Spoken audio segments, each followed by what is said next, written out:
Hello guys! Welcome to Nyong Food Trip! Tara, kain tayo!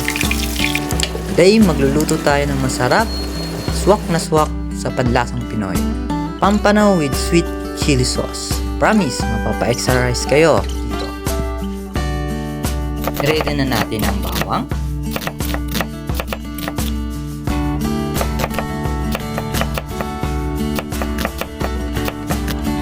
Red onion. Luya, patatas,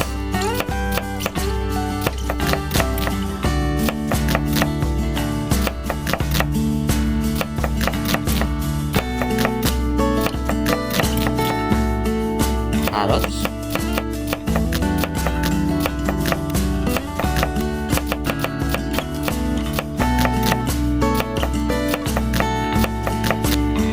at onion rings.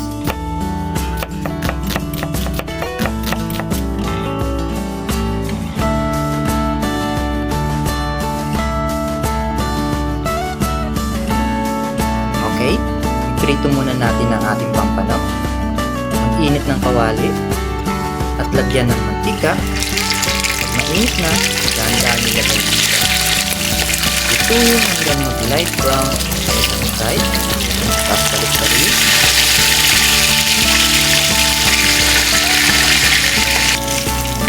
Kapag ganito na ang kulay, set-aside mo na.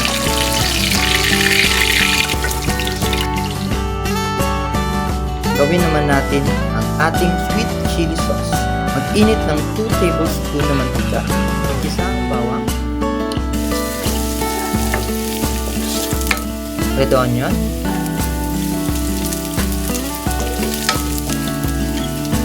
At luya hanggang sa mag-amoy bango. Tapos, lagyan ng tubig. Sunod ang oyster sauce.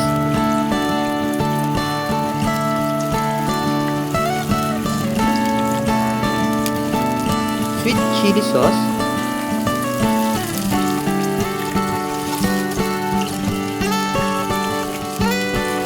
at black pepper powder. Haluin mabuti para mag-combine lahat ng flavors. Sunod, ilagay na natin ang ating patatas, carrots, sauce. Pakuluan ng konti. Ngayon, ilagay na natin ang bida ng ating luto. Dahan-dahan ilagay ang pritong pampano sa sauce. Iwain natin siya sa 4 para mas madaling kainin. Takpan ang kawali at hayaan itong kumulo sa mahinang apoy for about 1 to 2 minutes para mas sumarap at kumapit ang lasa sa sauce.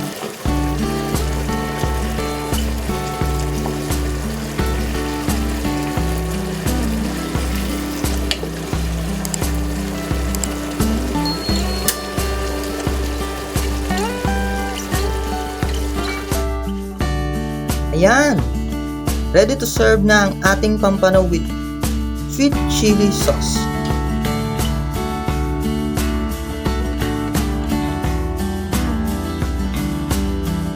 Lagyan na natin ang onion rings para mas maganda at mas masarap.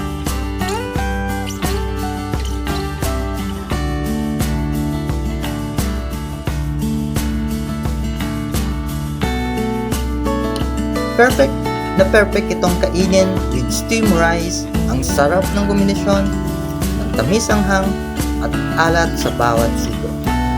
Huwag kalimutan mag-like, share at subscribe para sa mas marami pang masarap na recipe. Happy cooking!